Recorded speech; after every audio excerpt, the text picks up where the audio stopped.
বান্দরবানের লামা উপজেলাত বিনামূল্যে চিকিৎসা সেবা এবং ওষুধ বিতরণ করিয়ে আবাম ফাউন্ডেশন বাংলাদেশ। সুস্বাস্থ্য কামনা করে আমার সংক্ষিপ্ত কথার জানছি। আসসালামু আলাইকুম।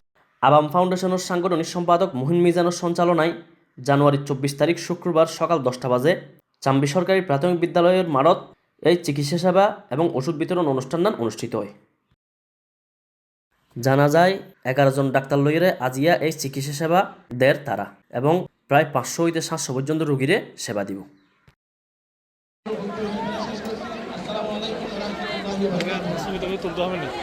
এ সময় উপস্থিত আছেন আবাম ফাউন্ডেশন বাংলাদেশের সভাপতি শামসুল আলম খান মুরাদ, সাধারণ সম্পাদক মোহাম্মদ রাশেদুল্লাহ, আজিজনগর ইউনিয়ন পরিষদের চেয়ারম্যান মোহাম্মদ মোবারক হোসেন মহরম, আবাম ফাউন্ডেশনের লামা প্রতিনিধি এসআর সাদেক সহ এলাকার গণ্যমান্য ব্যক্তিবর্গ। আমরা সবখানেই আমাদের রোগী যতক্ষণ ছিল ততক্ষণ পর্যন্ত আমরা সেবা দিয়ে তারপর আমরা সেখান থেকে চলে গেছি আর কি।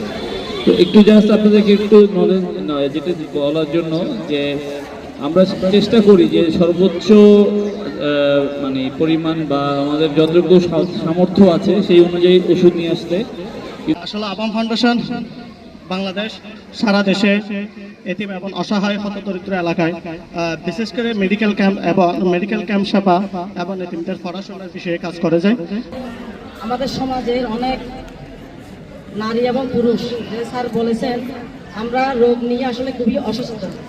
সুস্থ না হওয়া পর্যন্ত যেহেতু অসহায় আমাদের এলাকার রোগীরা, তাদেরকে সম্পূর্ণ চিকিৎসা যাতে ফ্রি দেয় সেজন্য আমি তাদেরকে দিয়ে একটু অপারেশন করা। Mohammad Ilias Arman, C+ TV, Bandarban.